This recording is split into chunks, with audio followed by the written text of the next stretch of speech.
बच्चों, स्वागत है आपका अपनी केमिस्ट्री क्लास में। हम लोग पढ़ रहे हैं चैप्टर 5 पृष्ठीय रसायन पार्ट 8।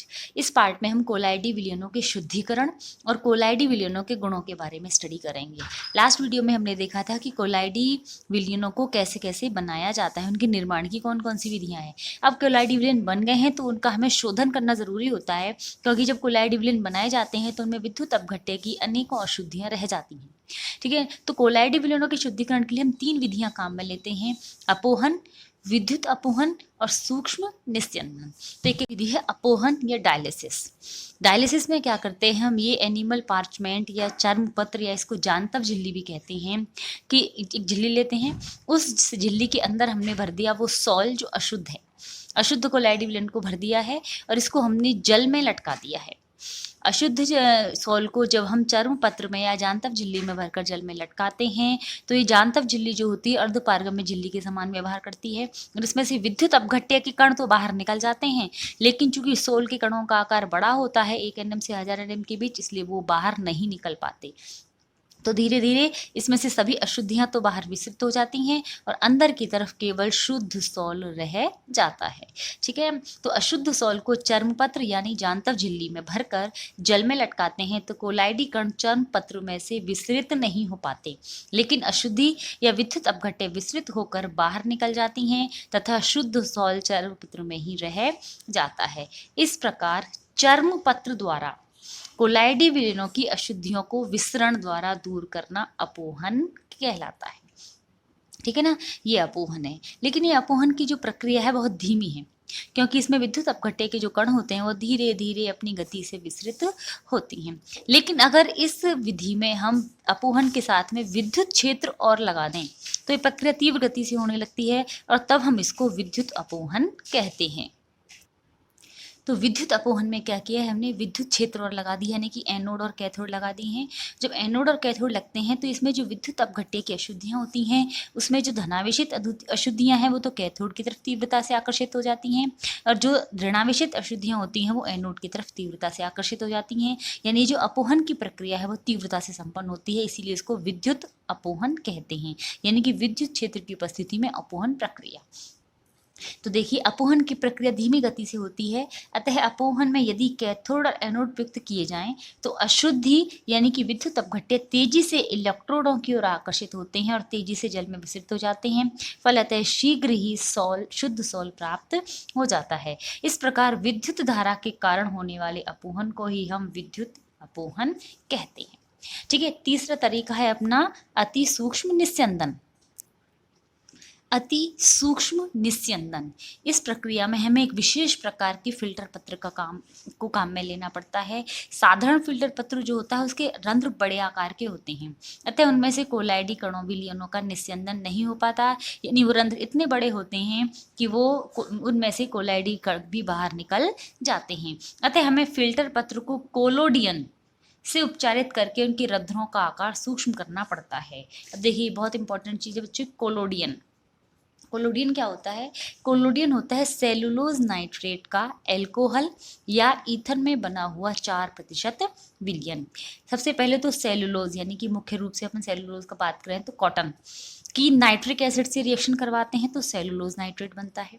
फिर इस सेलुलोज नाइट्रेट को या तो एल्कोहल में घोलेंगे या ईथर में घोलेंगे। उसका कितना परसेंट, 4% विलयन। 4% विलयन का मतलब है कि 4 ग्राम तो सेलुलोज नाइट्रेट, बाकी 96 ग्राम एल्कोहल या ईथर।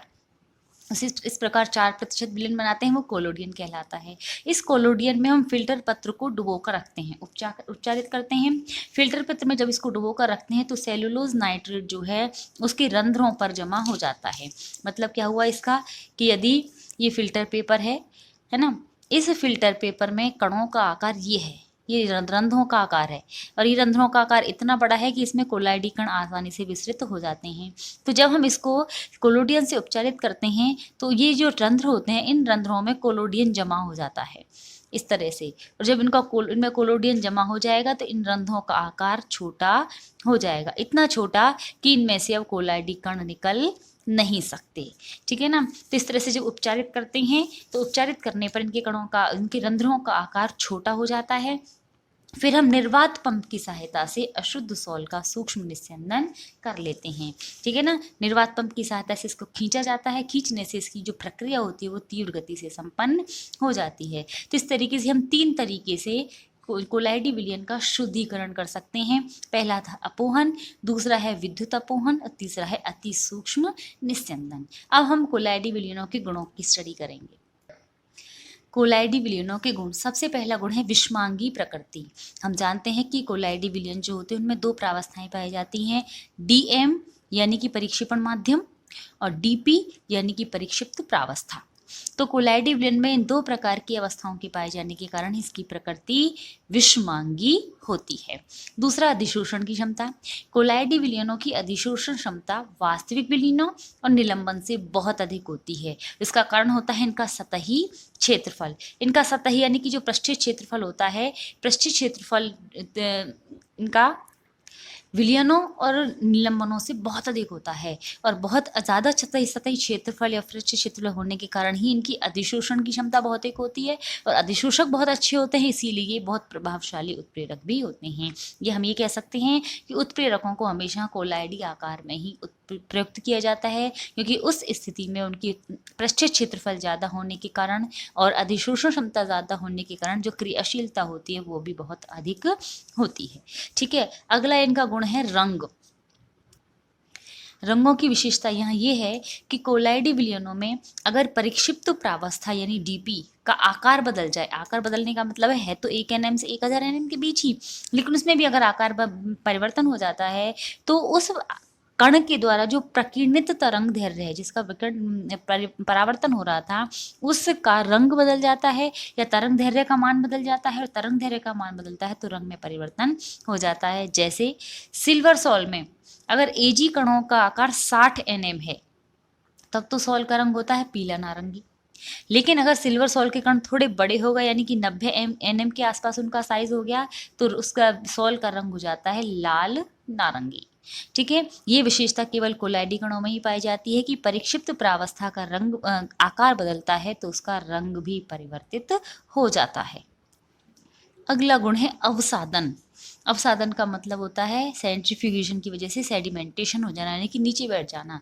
तो यहाँ क्या है, किसी सॉल को अपकेंद्री मशीन में, अपकेंद्री मशीन का मतलब होता है जिसमें वो तेजी से घूमेगी। ठीक है, बहुत तेजी से, जैसे मिक्सी चलती है ना, इस तरीके से किसी सॉल को जब अपकेंद्री मशीन में लेकर तेजी से घुमाते हैं तो सॉल के कण निसादित हो जाते हैं। निसादित होने का मतलब होता है नीचे तले में बैठ जाना, अर्थात तल में बैठ जाते हैं। इसे ही अवसादन कहते हैं और अवसादन विधि का उपयोग किया जाता है इन वृहद अणुओं का अणुभार ज्ञात करने में। बहुत इंपॉर्टेंट विधि है कि कोलाइडी कणों का अगर हमें अणुभार ज्ञात करना है तो अवसादन विधि द्वारा ज्ञात किया जाता है। अगला गुण है ब्राउनी गति। ब्राउनी गति रॉबर्ट ब्राउन ने प्रदर्शित की थी, इसी उसी के आधार पर उन्होंने उसका नाम रख दिया था ब्राउनी गति। इसमें क्या होता है एक्चुअली कि जो कोलाइडी कण होते हैं, ये कोलाइडी कण ना तो बहुत ज़्यादा छोटे हैं और ना ही बहुत ज़्यादा बड़े हैं। तो जब ये कोलाइडी कण कहीं गति कर रहे होते हैं किसी भी प्रकार के सॉल में, तो जब इनकी आपस में एक दूसरे से टक्कर होती है तो अप्रत्यास्थ टक्कर होती है, प्रत्यास्थ नहीं होती, यानी असंतुलित टक्कर होती है। और उस असंतुलित टक्कर के कारण ये जो सॉल के कण हैं ये अपना रास्ता परिवर्तित कर देते हैं। देखो इसका मतलब क्या है, इसका मतलब देखो हम ऐसे समझते हैं कि ये एक बंद पात्र है, मान लीजिए, है ना। इसमें अगर सामान्य विलयन के कण हों तो मान लीजिए यहाँ कोई गति कण है, हमने पढ़ा है कि जो भी बंद पात्र में कणों की गति होती है हमेशा सरल रेखा में होती है, यानी यह अगर ये कण गति करेगा तो सीधा मान लीजिए इस पात्र से टकराया, इस पात्र की दीवार से यहाँ से टकराएगा तो मान लीजिए यहाँ आ गया, ठीक है ना, फिर इस दीवार से टकराएगा तो मान लीजिए यहाँ आ गया। यानी कि इस कण का पथ कब बदल रहा है, जब वो पात्र की दीवार से टकरा रहा है, अन्यथा उसका पथ बिल्कुल सीधा है। लेकिन वहीं अगर कोलाइडी कण है, ठीक है, इसी प्रकार का कोई पात्र है और उसमें कोलाइडी विलयन भरा हुआ है, तो उसकी जो कोलाइडी कण है मान लीजिए इस तरफ गति करने जा रहा था, लेकिन जब जा रहा था तो रास्ते में ये दूसरा कोलाइडी कण आ गया, तो जैसे ही ये कोलाइडी कण इस कोलाइडी कण से टकराएगा तो इसका रास्ता बदल जाएगा।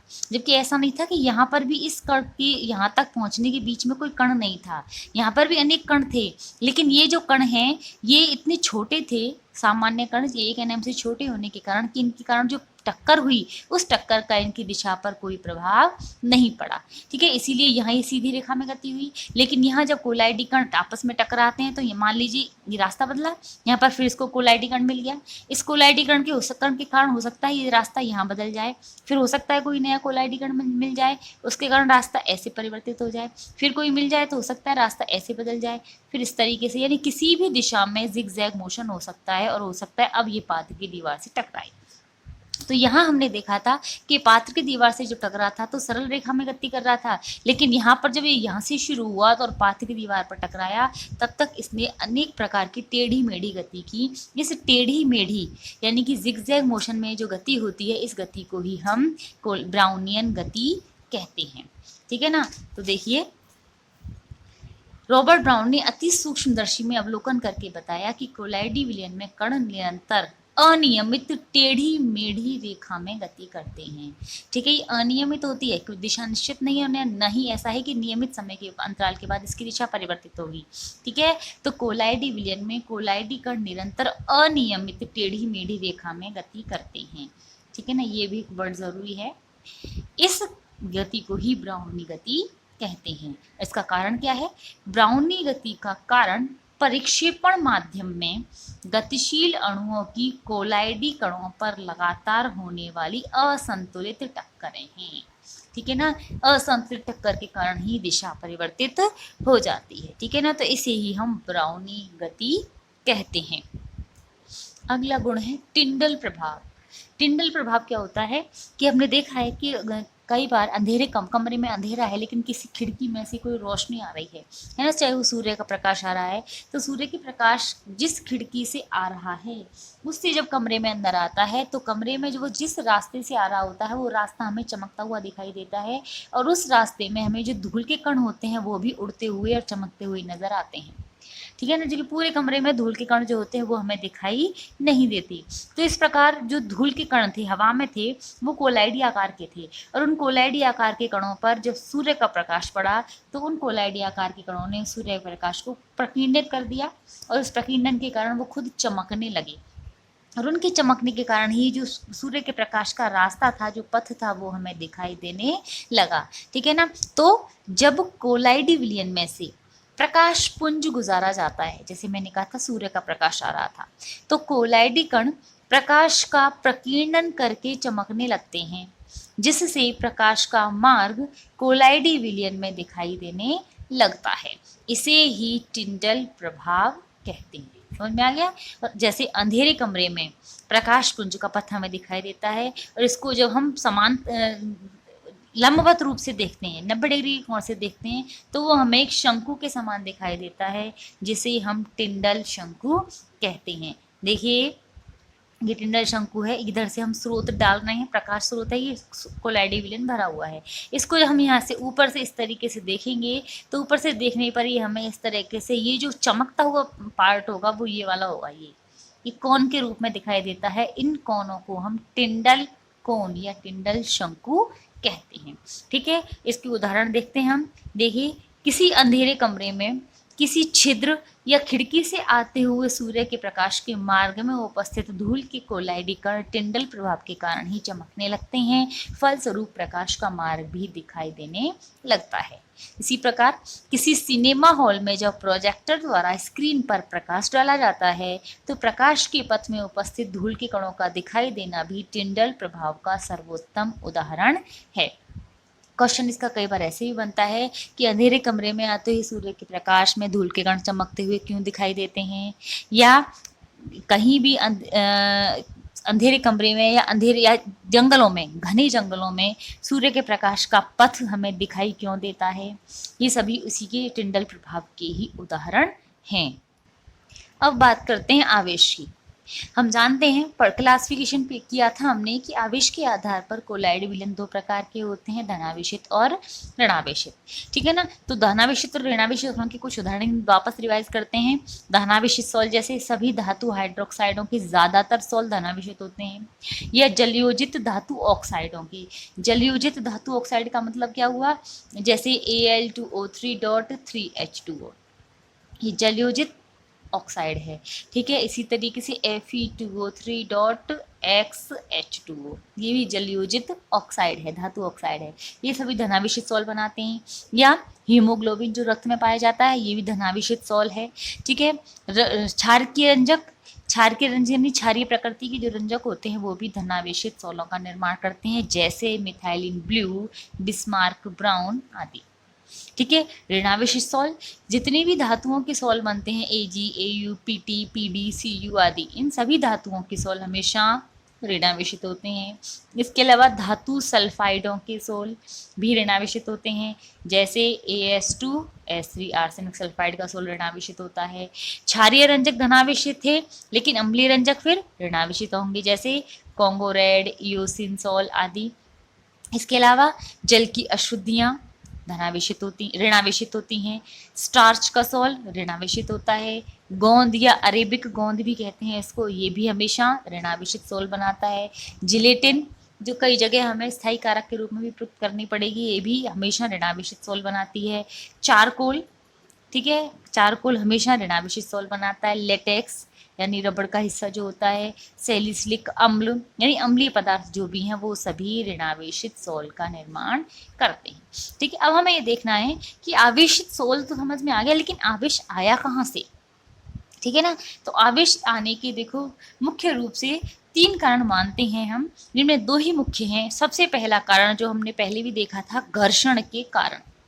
ठीक है ना। घर्षण के कारण का मतलब क्या है कि जब हम तो कोलाइडी कण प्रकाश का प्रकीर्णन करके चमकने लगते हैं, जिससे प्रकाश का मार्ग कोलाइडी विलयन में दिखाई देने लगता है। इसे ही टिंडल प्रभाव कहते हैं। समझ में आ गया। जैसे अंधेरे कमरे में प्रकाश पुंज का पथ हमें दिखाई देता है, और इसको जब हम समान लंबवत रूप से देखते हैं, 90 डिग्री कोण से देखते हैं, तो वो हमें एक शंकु के समान दिखाई देता है, जिसे हम टिंडल शंकु कहते हैं। देखिए ये टिंडल शंकु है, इधर से हम स्रोत डाल रहे हैं, प्रकाश स्रोत है, ये कोलाइडी विलयन भरा हुआ है।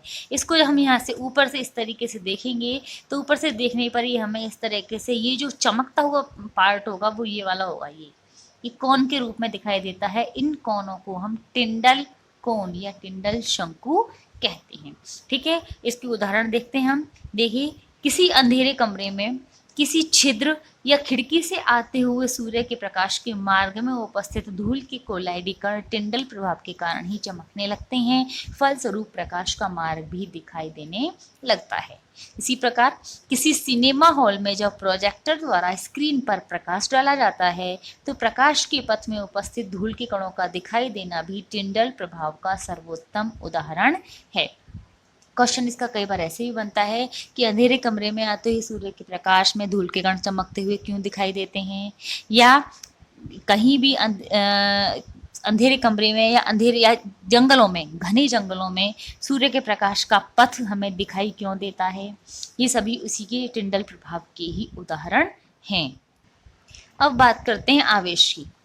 हम जानते हैं क्लासिफिकेशन किया था हमने कि आवेश के आधार पर कोलाइड विलयन 2 प्रकार के होते हैं, धनावेशित और ऋणावेशित। ठीक है ना। तो धनावेशित और ऋणावेशित के कुछ उदाहरण वापस रिवाइज करते हैं। धनावेशित सॉल्ट जैसे सभी धातु हाइड्रोक्साइडों के ज्यादातर सॉल्ट धनावेशित होते हैं। या जलयोजित धातु ऑक्साइडों की, जलयोजित धातु ऑक्साइड का मतलब क्या हुआ, जैसे Al2O3.3H2O, ये जलयोजित ऑक्साइड है। ठीक है। इसी तरीके से Fe2O3.XH2O, ये भी जलयोजित ऑक्साइड है, धातु ऑक्साइड है। ये सभी धनावेशित सॉल्ट बनाते हैं। या हीमोग्लोबिन जो रक्त में पाया जाता है, ये भी धनावेशित सॉल्ट है। ठीक है। क्षारकीय रंजक, क्षारकीय रंजक यानी क्षारीय प्रकृति के जो रंजक होते हैं वो भी धनावेशित सॉल्टों का निर्माण करते हैं, जैसे मिथाइलिन ब्लू, बिस्मार्क ब्राउन आदि। ठीक है। ऋणावेशित सॉल्ट, जितने भी धातुओं के सॉल्ट बनते हैं Ag, Au, Pt, Pd, Cu आदि, इन सभी धातुओं के सॉल्ट हमेशा ऋणावेशित होते हैं। इसके अलावा धातु सल्फाइडों के सॉल्ट भी ऋणावेशित होते हैं, जैसे As2S3 आर्सेनिक सल्फाइड का सॉल्ट ऋणावेशित होता है। क्षारीय रंजक धनावेशित थे, लेकिन अम्लीय रंजक फिर ऋणावेशित होंगे, जैसे कॉन्गो रेड, इयोसिन सॉल्ट आदि। इसके अलावा जल की अशुद्धियाँ ऋणावेशित होती हैं। स्टार्च का सॉल्ट ऋणावेशित होता है। गोंद या अरेबिक गोंद भी कहते हैं इसको, ये भी हमेशा ऋणावेशित सॉल्ट बनाता है। जिलेटिन जो कई जगह हमें स्थायी कारक के रूप में भी प्रयुक्त करनी पड़ेगी, ये भी हमेशा ऋणावेशित सोल बनाती है। चारकोल, ठीक है, चारकोल हमेशा ऋणावेशित सोल बनाता है। लेटेक्स यानी रबड़ का हिस्सा जो होता है, सैलिसिलिक अम्ल यानी अम्लीय पदार्थ जो भी हैं वो सभी ऋणावेशित सोल का निर्माण करते हैं। ठीक है, अब हमें ये देखना है कि आवेशित सोल तो समझ में आ गया, लेकिन आवेश आया कहाँ से, ठीक है ना। तो आवेश आने के देखो मुख्य रूप से 3 कारण मानते हैं हम, जिनमें 2 ही मुख्य हैं। सबसे पहला कारण जो हमने पहले भी देखा था, घर्षण के कारण, ठीक है ना। घर्षण के कारण का मतलब क्या है कि जब हम सोल का निर्माण करते हैं भौतिक संघनन विधि से या परिक्षेपण विधि से, ठीक है ना, तो भौतिक संघनन विधि या परिक्षेपण विधि से करते हैं या किसी भी अन्य विधि से करते हैं, तो जब सोल के अंदर कोलाइडी परिक्षिप्त प्रावस्था यानी डीपी के कण गति करते हैं, तो डीपी के कणों और डीएम यानी कि परिक्षेपण माध्यम के कणों के बीच भी घर्षण होता है, और उस घर्षण के कारण भी आवेश उत्पन्न होता है, और उस आवेश उत्पन्न होने के कारण ही कोलाइडी कण यानी कि जो परिक्षिप्त प्रावस्था के कण है वो धनावेशित या ऋणावेशित हो जाते हैं, ठीक है ना। दूसरा कारण हो सकता है कि विद्युत परिक्षेपण की प्रक्रिया जब हम कर रहे थे, यानी जिसको हमने ब्रैडिग आर्क मेथड कहा था, ब्रैडिग आर्क विधि कहा था, उसमें भी जब इलेक्ट्रॉन ग्रहण कर लिए जाते हैं तो भी जो सोल होते हैं वो ऋणावेशित हो जाते हैं, ठीक है ना। तीसरा जो पॉइंट है जो आधुनिक आयनिक सिद्धांत पर भी आधारित है कि विलयनों में आयनों के अधिशोषण के कारण विद्युत या दोहरी परत बनने के कारण ही कोलाइडी कण आवेशित हो जाते हैं, ठीक है ना। देखो इसका मतलब क्या है, इसका मतलब है कि मान लीजिए कोई कोलाइडी कण है ये, ठीक है ना, ये सोल का कण है, ठीक है, इसको हमने किसी रासायनिक विधि द्वारा बनाया है। ये इंपॉर्टेंट चीज़ है कि इनका निर्माण किन से होगा, रासायनिक संघनन यानी कि ऑक्सीकरण से या अपचयन से या जल अपघटन से या फिर उभय अपघटन से।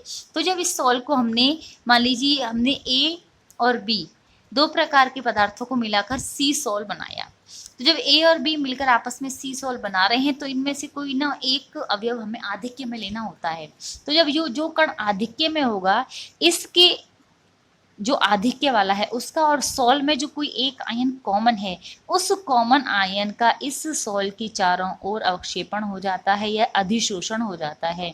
वो उभयनिष्ठ आयन धनावेशित भी हो सकता है और ऋणावेशित भी हो सकता है। हम ये मान रहे हैं कि इस सोल का धनायन और इस आधिक्य वाले अवयव का धनायन कॉमन है, तो इस धनावेश ने इसकी चारों तरफ अधिशोषण कर लिया, ठीक है, और प्राथमिक परत बना दी, एक अधिशोषक की परमाणु स्थायी परत बना दी। इस स्थायी परत को हम प्राथमिक वैद्युत परत या स्थिर वैद्युत स्तर कहते हैं, ठीक है। ये अगर धनायन के द्वारा बनी है तो ये सोल बन गया धनावेशित, ठीक है, और अगर ये ऋणायन के द्वारा बनी है तो ये सोल बन जाएगा ऋणावेशित, ठीक है ना। अब यहाँ धनायन और ऋणायन की चारों तरफ जो भी मान लीजिए पहले ये परत धनायन की बन गई, तो इसकी चारों तरफ एक परत और बन जाती है जिसमें ऋणायन इसकी चारों तरफ आच्छादित हो जाते हैं। अब अधिशोषित नहीं हो रहे हैं, ये आच्छादित हो रहे हैं, इसकी चारों तरफ से घेर रहे हैं, और इस घेरे में इन ऋणायनों की संख्या भी निश्चित नहीं है। तो ये जो दूसरी परत बन गई है जिसमें ऋणायन आ गए हैं, या अगर ये ऋणायन होते तो बाहर वाली परत में धनायन आ जाते हैं। इस परत को हम द्वितीयक परत कहते हैं, ठीक है ना, द्वितीयक विद्युत स्तर कहते हैं। और इस द्वितीयक विद्युत स्तर में आयनों की संख्या प्राथमिक स्तर के समान नहीं होती और ये परिवर्तित भी होती रहती है। तो इस विद्युत स्तर को हम गतिशील स्तर भी कहते हैं, जबकि प्राथमिक स्तर कैसा था, स्थिर था, ठीक है ना। तो यहाँ प्राथमिक स्तर और द्वितीयक स्तर के मध्य आवेश में अंतर आ जाएगा, और आवेश में अंतर आता है तो इनके मध्य एक विभवांतर उत्पन्न हो जाता है। तो इस प्राथमिक स्तर और द्वितीयक स्तर के मध्य ये जो विभवांतर उत्पन्न होता है, उस विभवांतर को हम जीटा विभव कहते हैं। बहुत इंपॉर्टेंट है इस बार की बोर्ड परीक्षा के लिए, जीटा विभव किसे कहते हैं, ठीक है ना। तो देखिए आयनिक प्रकार के कोलाइडी कण विलयन में से उभयनिष्ठ आयनों का अधिशोषण करते हैं और एक स्थिर सतह का निर्माण करते हैं, ठीक है ना। देखो इसको उदाहरण से यहाँ समझते हैं कि मान लीजिए ये एक एल्यूमिनियम हाइड्रोक्साइड का सोल है। इस एल्यूमिनियम के हाइड्रोक्साइड के सोल के सामने जब इसमें AlCl3 मिलाया गया है तो एल्यूमिनियम आयनों ने इसकी चारों तरफ से घेरा बना लिया। क्यों बनाया, क्योंकि एल्यूमिनियम हाइड्रोक्साइड और एल्यूमिनियम दोनों में कॉमन क्या है, एल्यूमिनियम है। तो जब कॉमन एल्यूमिनियम होगा तो एल्यूमिनियम का ही अधिशोषण किया जाएगा और इस अधिशोषण के कारण ये सॉल्ट कैसा हो जाएगा, धनावेशित। ठीक है ना, एल्यूमिनियम हाइड्रोक्साइड का सॉल्ट धनावेशित होता है क्योंकि इस पर Al+3 आयनों का अधिशोषण हो जाता है। इसको समीकरण के रूप में इस तरह से लिखते हैं। ठीक है, अब ये जो प्राथमिक स्तर बन गया, प्राथमिक वैद्युत स्तर, ये स्थिर है। अब इस पे धनावेश के कारण इसकी चारों ओर ऋणावेश भी छा जाएगा। ये पहला स्तर तो अधिशोषण के कारण बना है। अब ये दूसरा स्तर जो बना है, इसमें ऋण आयनों की संख्या समान नहीं रहती, गतिशील भी होता है, कम और ज्यादा होती रहती है। तो इन प्राथमिक स्तर और द्वितीय स्तरों में जब आवेश समान नहीं होता है तो इन आवेशों के मध्य विभवांतर उत्पन्न हो जाता है और इस विभवांतर को ही हम विद्युत गतिक विभव या जीटा विभव कहते हैं। ठीक है ना, तो देखिए आयनिक प्रकार के कोलाइडी कण विलयन में से उभयनिष्ठ आयनों का अधिशोषण करते हैं, जैसे यहाँ उभयनिष्ठ आया था एल्यूमिनियम, और एक स्थिर सतह बनाते हैं जिसे प्राथमिक वैद्युत स्तर या स्थिर वैद्युत स्तर कहते हैं। इस स्तर के चारों ओर विलयन में उपस्थित विपरीत आवेशित आयन एक दूसरा विद्युत स्तर बना लेते हैं जिसे द्वितीयक विद्युत स्तर कहते हैं या गतिशील विद्युत स्तर कहते हैं। इनमें दोनों स्तरों के मध्य का जो विभवांतर होता है उसे विद्युत गतिक विभव या जीटा विभव कहते हैं। ठीक है ना, तो यहाँ से देखिए समझ में आ रहा होगा आपको कि जब हमने एल्यूमिनियम हाइड्रोक्साइड पर एल्यूमिनियम आयन का अधिशोषण हुआ है तो ये धनावेशित बन गया है, जबकि ये आर्सेनिक सल्फाइड का है। आर्सेनिक सल्फाइड में सल्फाइड आयनों का अधिशोषण हुआ है, तो सल्फाइड आयनों का अधिशोषण हुआ है तो ये कैसा हो गया, ऋणावेशित हो गया, और इसकी चारों ओर दूसरी परत जो बनी है वो H+ आयनों की धनावेशित सॉल्ट की बन गई है। ठीक है ना, तो इस प्राथमिक स्तर पर जो आवेश उत्पन्न होता है उसी आधार पर सॉल्ट की कण का आवेश तय किया जाता है। ये एक धनावेशित सॉल्ट था क्योंकि धनायनों का अधिशोषण हुआ था, ये एक ऋणावेशित सॉल्ट है क्योंकि ऋणायनों का अधिशोषण हो रहा है। कोलाइडी कणों पर कौन सा आवेश आएगा ये उसके बनाने की विधि पर भी निर्भर करता है। जैसे देखिए AgNO3 के और KBr की अभिक्रिया से हमें AgBr का सोल बनाना है। अब जब हम सोल बनाते हैं तो इसमें एक अवयव को हमें आधिक्य में लेना पड़ता है, अभी बताया था मैंने आपको। तो यहाँ हमने मान लीजिए एक बार KBr को आधिक्य में लिया है और एक बार हमने AgNO3 को आधिक्य में लिया है, तो AgBr तो बनेगा। यहाँ चूंकि KBr आधिक्य में लिया है तो AgNO3 तो समाप्त हो चुका होगा, लेकिन KBr बचेगा। इस KBr में और AgBr में कॉमन आयन क्या है, Br। तो यहाँ Br माइनस आयनों का इसकी चारों ओर अधिशोषण हो जाएगा, जैसे कि यहाँ पर S-2 आयनों का हो गया है, तो ये सोल बन जाएगा ऋणावेशित। ठीक है ना, लेकिन अगर हमें AgNO3 की सोल का आधिक्य लिया है तो KBr समाप्त हो चुका होगा, तो यहाँ AgNO3 बनेगा। तो AgBr और AgNO3 में कॉमन क्या है, Ag, तो Ag का अधिशोषण हो जाएगा और Ag कैसा होता है, धनावेशित। तो जैसे यहाँ एल्यूमिनियम आयनों का अधिशोषण हुआ है उसी प्रकार यहाँ Ag+ आयनों का अधिशोषण हो जाएगा और ये धनावेशित सॉल्ट का निर्माण कर लेगा। ठीक है ना, तो ये कुछ गुण थे जो कोलाइडी विलयनों के थे।